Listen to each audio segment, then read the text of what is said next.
guys, welcome to the first ever episode of PopCulture Multiverse. So before we get started, just want to give you a little background information about what this is all gonna be like. So if you know anything about me, you know that my love is comic books. So that will be, I guess you can say, one half of the focus of what this is gonna be about.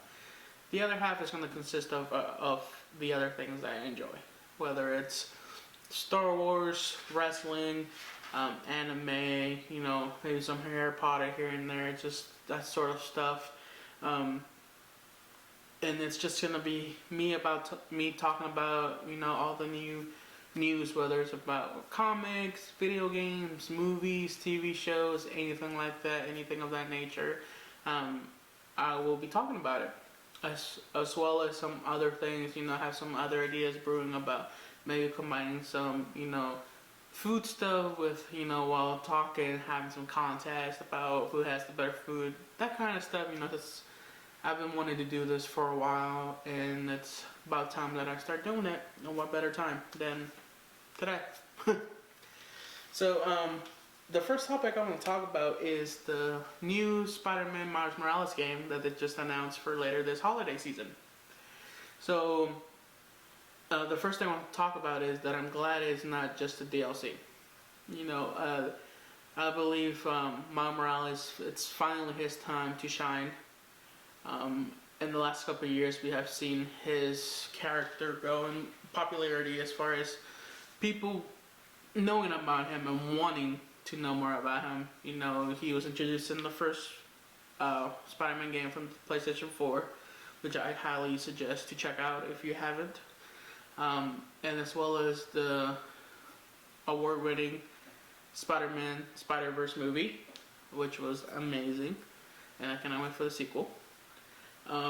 So it is a character that I personally don't know too much about.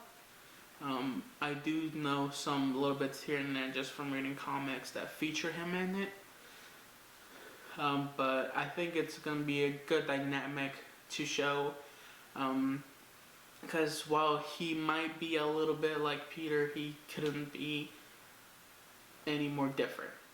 I'm curious to see if we're gonna have a dynamic of, mentor / teacher that Peter will play on Morales in the game, or whether this is gonna take place a few years down the line to where he's, we don't see that anymore, and it's just more of something that takes place in the background, and he's already grown into his Spider-Man role. Because it's just, there's some similarities. Miles does have an uncle that passes away. That's his Uncle Ben. But at the same time, he still has parents around. So, it is a bit of different dynamic. Miles Morales' dad is a cop. So, there's already a sense of justice and his livelihood, so it's a nice dynamic to see. But I do like the comic book accuracy, because from the trailer you can see that he has the two main powers that he shows in the comics, where he's able to turn invisible, and I believe they call it his Venom Shock, where he's basically able to shoot like electricity off his hands and just stun his opponents.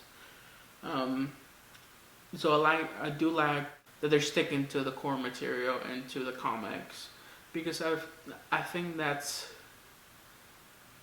where all the good stuff comes from. Like, there's a reason why these characters are so popular. There's a reason why people like these characters so much, and this is how they were made in the comics. Like, yes, I'm okay with it. With making a little bit differences here and there, but you can't get rid of all the stuff that made people fall in love with them in the first place. But always welcome to, little tweaks here and there. The last thing I do want to mention about this is, are we going to get any other Young Avengers in this video game? The one thing I do know about Miles Morales is that he does have a really good friendship with fellow young superhero Miss Marvel, which is not only getting her own Disney Plus TV series, but she's also being featured in the Avengers video game that they're working on as well. So,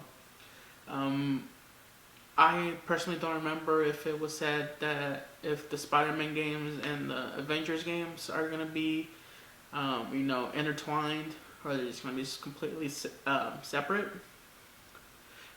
But considering that she's gonna appear in the Avengers game, who's to say that she won't show up on here, and any other young Avengers. So thankfully, we just have a couple more months to go. So, and then we'll get some more information beforehand. We're gonna move to the second topic, and personally, this is a very very personal, I guess you can say, topic that I have invested time and I'm very invested in, and that is the release of the Snyder Cut for Justice League.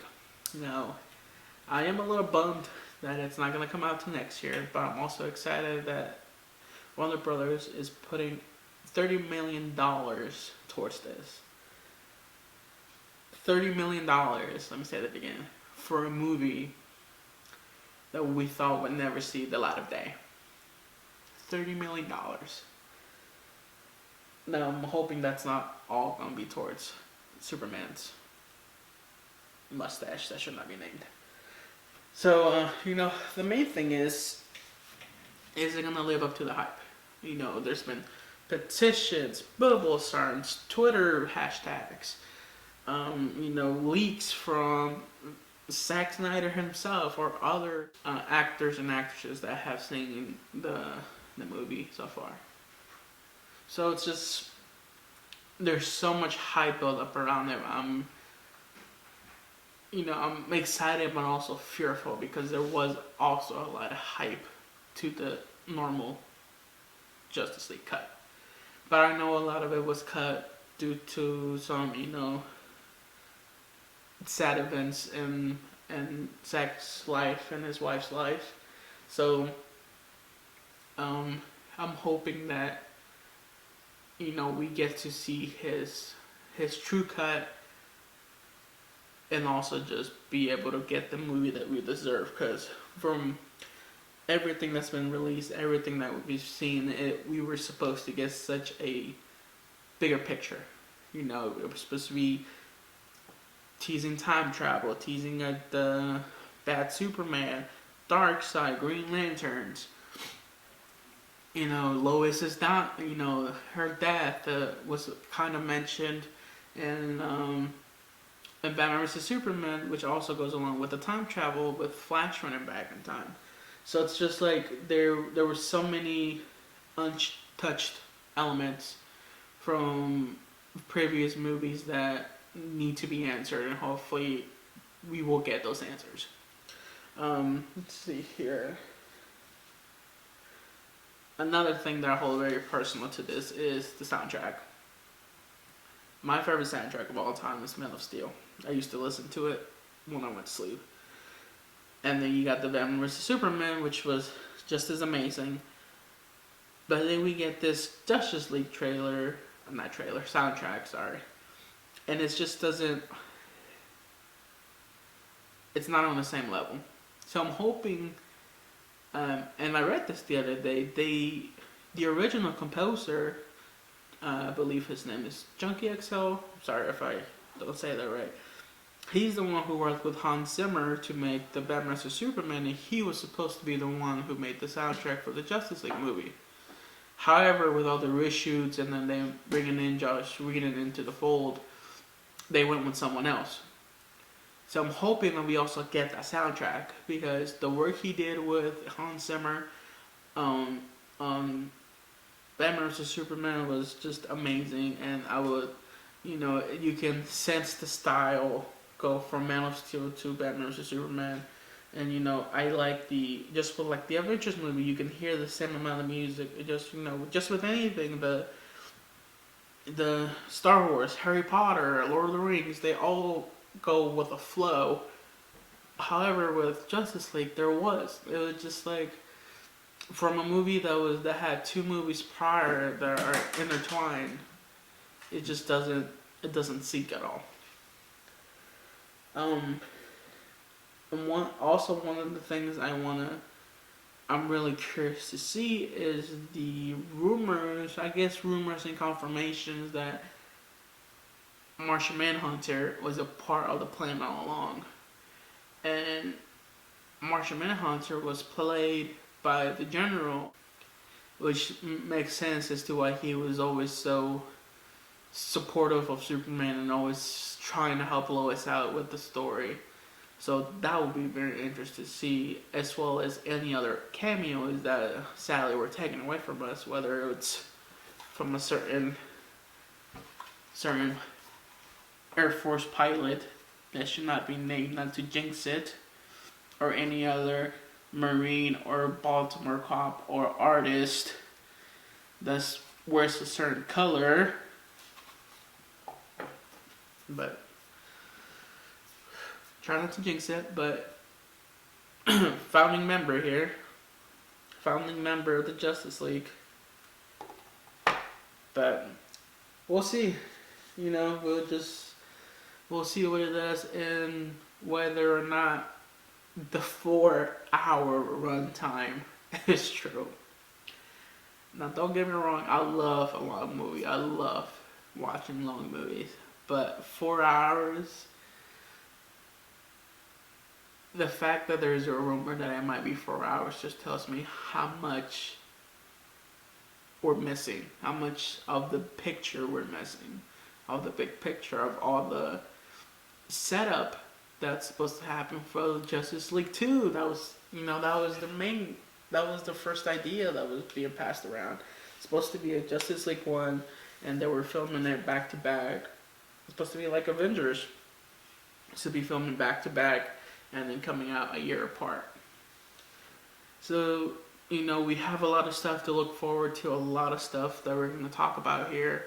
And just a lot of stuff that I want to share with you guys, just because it brings me so much joy and happiness. And right now, with everything that's going on in the world, I know we can all use a distraction from time to time, just so we can find a little joy, happiness, and just a smile, and more than anything, hope. And that's what I want to leave you guys with. Hope. And as far as just if not only one of my favorites, but probably my favorite saying in all my comic book knowledge is from the Blue Lanterns that represent hope. And their saying is, all will be well. So thank you guys for watching this. I'm sorry if it's a little, rough around the edges, but we'll get it worked out. And hopefully I'll see you guys here next time.